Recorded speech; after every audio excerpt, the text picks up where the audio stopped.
श्री शिवाय दोस्तों, आप सभी लोग जानते हैं कि 26 अगस्त 2025 यानी मंगलवार को पड़ रही है भाद्रपद मास की हरतालिका 30 तिथि। और दोस्तों, यह वह तिथि है जो भाद्रपद मास में पड़ने वाली सबसे बड़ी तिथि है, क्योंकि यह मंगलवार के दिन पड़ रही है और इसका बहुत ही बड़ा और विशेष महत्व होता है। पूज्य गुरुजी ने कहा है कि अगर कभी भी मौका लग जाए और भाद्रपद महीने की हरतालिका 30 तिथि को पड़ जाए तो आप लोगों को 3 तुलसी पत्ते वाला उपाय तो अवश्य ही करना चाहिए। इन दोनों का संयोग बहुत ही कम आता है। इसी के साथ में गुरुजी ने अपनी शिव पुराण कथा में बताया है कि इस दिन आपको एक 3 तुलसी पत्ते वाला उपाय तो आपको अवश्य ही करना चाहिए, क्योंकि ऐसा दिन पूरे साल में सिर्फ एक ही बार आता है। और दोस्तों, आप सभी लोग जानते हो कि हरतालिका 30 तिथि का अगर सबसे बड़ा कोई उपाय है तो वह 3 तुलसी पत्ते वाला उपाय। तो दोस्तों, हरतालिका 30 तिथि के दिन आप लोगों को इस 3 तुलसी पत्ते वाला उपाय को जरूर करना है। बहुत सारे लोग होंगे जिन लोगों ने इस उपाय को ना किया हो, मतलब पूरा साल निकल गया, उन्होंने किसी भी दिन इस 3 तुलसी पत्ते वाला उपाय को ना किया हो। पर दोस्तों, आपके पास एक आखिरी मौका बचा हुआ है, जो कि 26 अगस्त 2025 हरतालिका 30 तिथि के दिन है। इस दिन आप लोगों को इस वाले उपाय को जरूर कर लेना है। भले ही आपने पूरे महीने भर इस उपाय को ना किया हो, पर अगर आपने इस भाद्रपद महीने के हरतालिका 30 तिथि के दिन अगर इस वाले उपाय को कर लिया तो आपको इस उपाय को करने का वह फल मिलेगा जिसकी आपने कभी कल्पना भी नहीं करी होगी। इसीलिए आप लोग इस वाले उपाय को एक बार जरूर कर लेना है, ताकि आप लोगों के हाथ से यह मौका ना जा सके और आपको इस उपाय को करने का फल मिल सके। दोस्तों, यह उपाय पंडित जी ने अपनी अभी की ही श्री शिव महापुराण की कथा में बताया है। जी, इस उपाय को आज हम आपको बहुत अच्छे से समझाने वाले हैं। इस वीडियो को देखने के बाद इस उपाय को समझने के लिए आपको कोई और वीडियो को देखने की जरूरत नहीं पड़ेगी। तो चलिए दोस्तों, उपाय को शुरू करते हैं। देखिए, यह इस भाद्रपद महीने की हरतालिका 30 तिथि के दिन यह इतना खास होता है, इतना महत्वपूर्ण होता है, देखा गया है कभी कभी बड़े बड़े पूजा पाठ अनुष्ठान से जो मनोकामना पूर्ण नहीं होते, वह भाद्रपद महीने की हरतालिका 30 तिथि के दिन एक छोटे से उपाय करने से ही आपकी मनोकामना पूर्ण हो जाती है।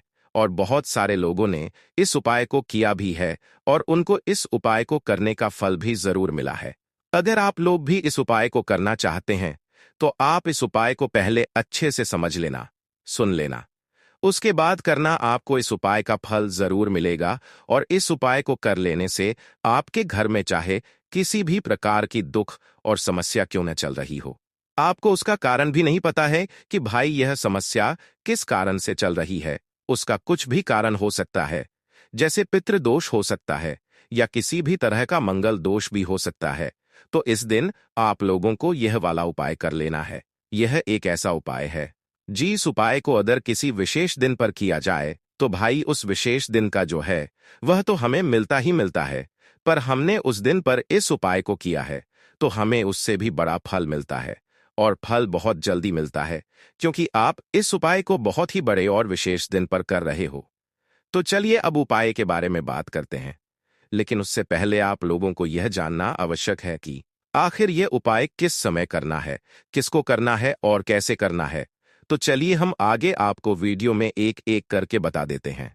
लेकिन उससे पहले अगर आप लोग हमारे चैनल पर पहली बार आए हैं या फिर मेरी आवाज आज पहली बार सुन रहे हैं तो हमारे चैनल को सब्सक्राइब जरूर कर लेना और इस वीडियो को लाइक करके कमेंट बॉक्स में श्री शिवाय नमस्तु भ्यम ओम नम शिवाय जरूर टाइप कर देना।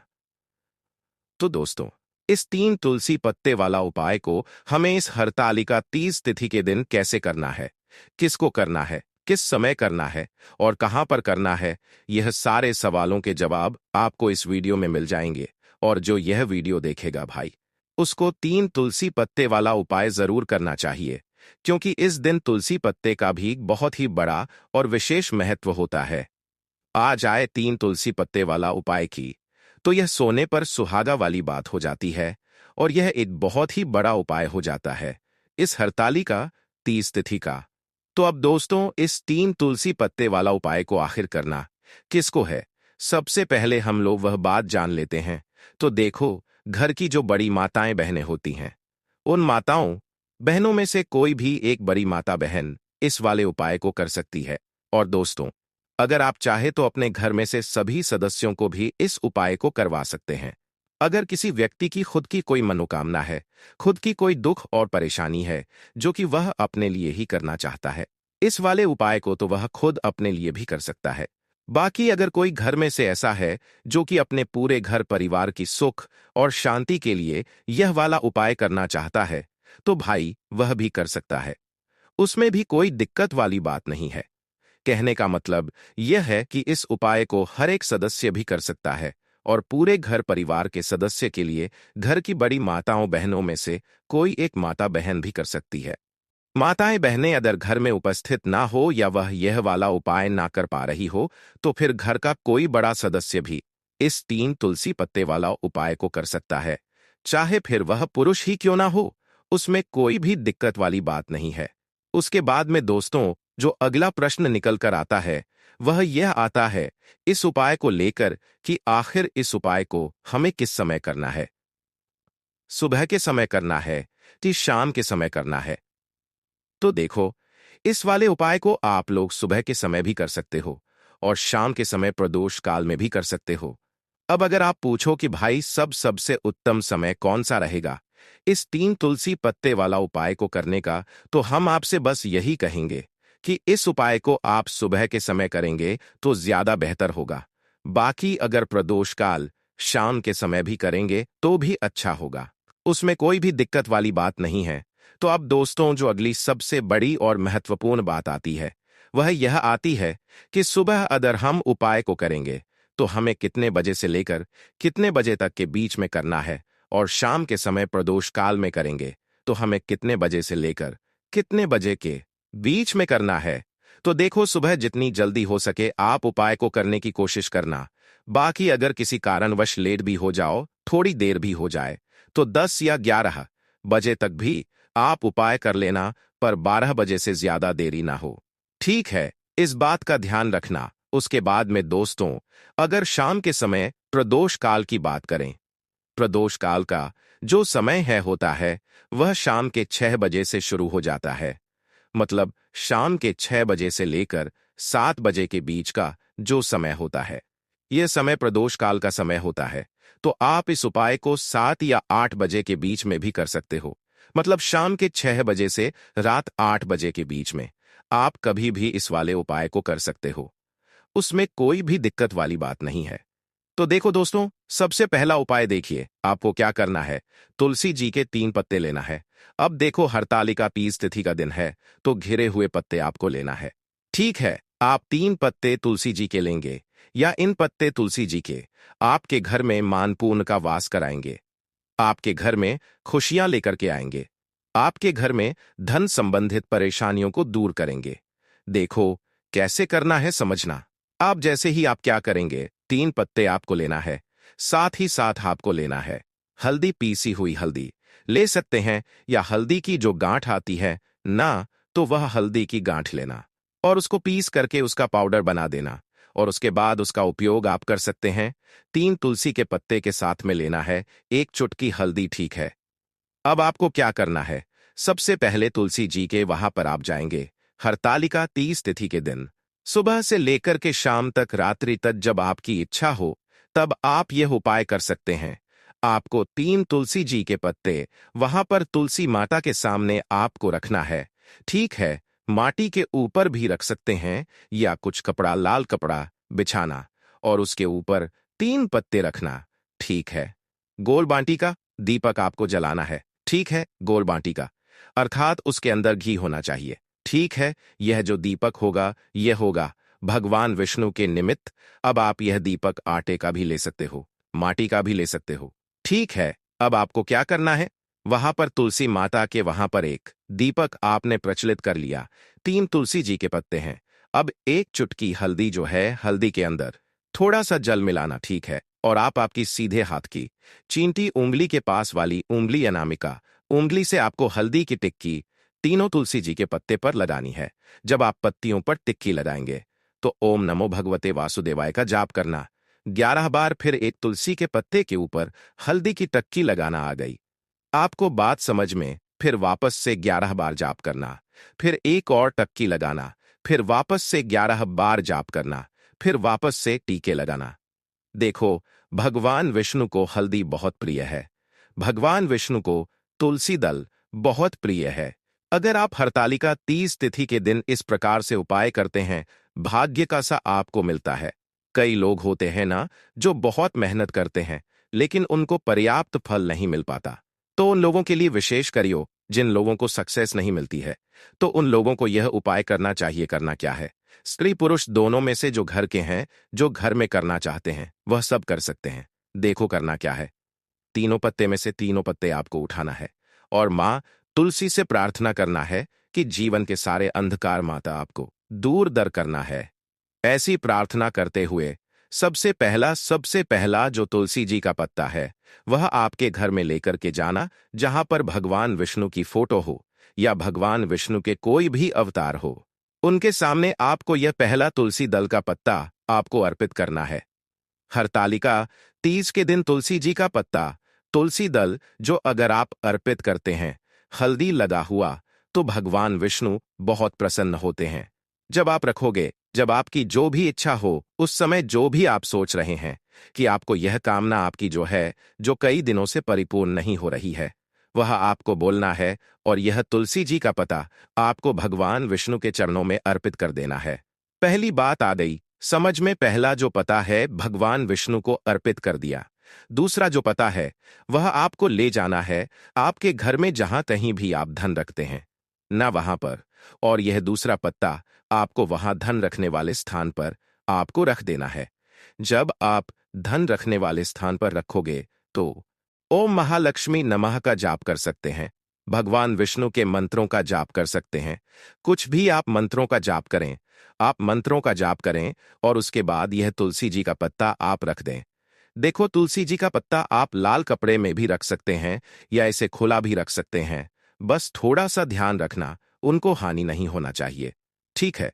दूसरा पत्ता आपने रख दिया जहां पर आप धन रखते हैं, और तीसरा जो पत्ता है वह आपको रखना है आपके घर के रसोई घर में, और रसोई घर में ऐसे स्थान पर रखना, शुद्ध स्थान पर, जहां पर ध्यान रखना, शुद्धता और पवित्रता का विशेष आपको ध्यान रखना है।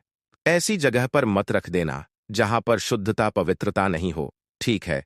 तीसरा पत्ता आपको वहां पर रखना है। हरतालिका 30 के दिन यह 3 पत्ते आपको आपके घर में ही रखना है, और आपके घर की धन से जुड़ी परेशानी, धान से जुड़ी परेशानी, साथ ही साथ घर में सुख समृद्धि से जुड़ी कोई परेशानी हो, वह तीनों दूर हो जाती है। यह तीनों पत्ते आप एकादशी के दिन रखेंगे, और अगले एकादशी को अगर आप पूजन करना चाहते हैं तो तीनों पत्तियों पर मात्र एक एक टीके वापस से आपको हल्दी की लगा देनी है। ठीक है। ध्यान रखना, तुलसी जी जो है वह बासी नहीं होते हैं। कितने दिन तक? 6 महीने तक। आप 6 महीने तक लगातार आप टी लगा सकते हैं, तो आप लगा सकते हैं। नहीं तो अगर नहीं भी लगाते हो तो भी कोई दिक्कत नहीं है। वैसे कि वैसे तुलसी जी के पत्ते वहां पर रखे रहने दें, और उसके बाद जब भी आपको ऐसा लगता है थोड़े से खंडित हो गए हैं, तो आप इन्हें किसी भी जल में प्रभावित कर सकते हैं, या तुलसी जी की जड़ में आप रख सकते हैं।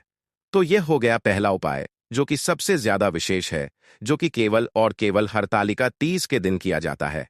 अब हम बात करते हैं दूसरे विशेष उपाय की। देखिए, यह उपाय भी आपको तुलसी जी के पौधे के वहां पर करना है।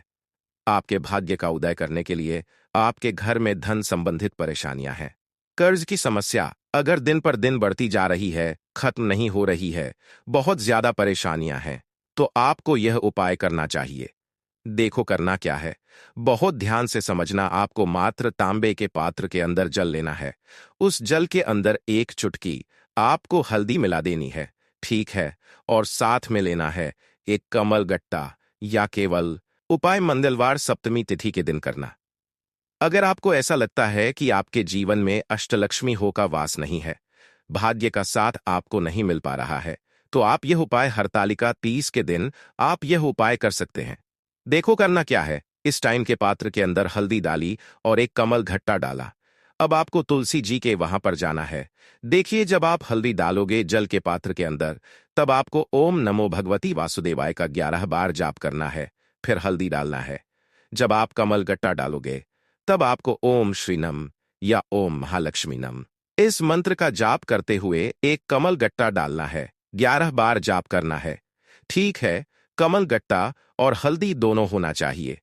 कमल गट्टा महालक्ष्मी का प्रतीक माना जाता है और हल्दी जो है वह भगवान विष्णु के निमित्त आप हल्दी डालेंगे। ठीक है, इस जल को आपको तुलसी जी की जड़ में अर्पित करना है। ओम नमो भगवते वासुदेवाय का जाप करते हुए। बस इतना सा उपाय करना, धन संबंधित कोई भी परेशानियां हैं वह सब दूर हो, ऐसी आपको प्रार्थना करनी है। कर्ज से जुड़ी कोई परेशानी हो तो ऐसी प्रार्थना करनी है कि यह दूर हो जाए। ऐसी कामना करते हुए यह दूसरा प्यारा सा उपाय आपको करना है। तो देखो, यह हो गया दूसरा उपाय जो कि आप सुबह से लेकर के शाम तक कर सकते हैं। हरतालिका 30 के दिन सिर्फ एक बार ही करना है। अब जो कमल गट्टा है, कमल गट्टे को आपको वहीं पर तुलसी जी के वहां पर रखे रहने देना है, आपको उठाना नहीं है। वह कमल गट्टा चाहे तो आप तुलसी जी की वहीं पर दें, ठीक है, तो भी चलेगा। तो इस प्रकार से आपको यह सुंदर सा उपाय करना है। अब हम बात करते हैं तीसरे उपाय की। ध्यान रखना, यह जो दूसरा उपाय है यह आपको आपके घर में ही करना है, बाहर कहीं पर भी मत करके आना, ठीक है। घर में अगर तुलसी जी हो तो ही आप यह उपाय कर सकते हैं। अब हम बात करते हैं तीसरे विशेष उपाय। देखो, भाग्य का साथ आपको मिले तो गुरु बृहस्पति को मजबूत करना बहुत जरूरी होता है। इसीलिए पूज्य गुरुदेव ने एक बहुत ही सुंदर सा उपाय बताया था, जो कि है पीले चावल का थोड़े से अक्षत लेना। चावल लेना, अगर आपको ऐसा लगता है ना कि आपको किसी भी चीज में सफलता नहीं मिल पा रही है, किस्मत का साथ आपको नहीं मिल पा रहा है, तो पीले चावल लेना। पीले चावल कैसे करोगे? 11 चावल लेना, साबुत, उसके अंदर पीली जो पीला चंदन है वह आपको मिला देना है और चावल को पीला रंग कर देना है, ठीक है। साथ में लेना है एक बेल पत्र और साथ में लेना है तांबे के पात्र के अंदर जल, ठीक है। यह तीनों सामग्री लेकर के हरतालिका 30 तिथि के दिन सुबह से लेकर रात्रि तक जब आपकी इच्छा हो तब आप यह उपाय कर सकते हैं। अब आपको क्या करना है? भगवान शिव के मंदिर में जाएंगे, जो एक बेल पत्र है वह माता अशोक सुंदर वाले स्थान पर आपको अर्पित करना है। डंडे का हिस्सा जलाधारी की तरफ होना चाहिए, उस प्रकार से आपको यह बेल पत्र अर्पित करना है। जब बेल पत्र अर्पित करोगे तब आपको कुंडकेश्वर महादेव का नाम लेना है, माता अशोक सुंदरी वाले स्थान पर, ठीक है। अब जो चावल के दाने हैं, जो अक्षत लेकर आए हैं, वह भगवान शिव के शिवलिंग पर आपको अर्पित करना है। जब आप अर्पित करोगे तब आपको बृहस्पति शवर महादेव का नाम लेना है। बृहस्पति शवर महादेव ही एक ऐसे महादेव है जो आपके गुरु ग्रह को मजबूत करता है। तो आपको इस प्रकार से अर्पित करना है और अंत में एक लौटा जल धीरे धीरे पतले दरा से बृहस्पति शौवर महादेव का स्मरण करते हुए या श्री शिवाय नमस्तु भयम का जाप करते हुए आप अर्पित करें।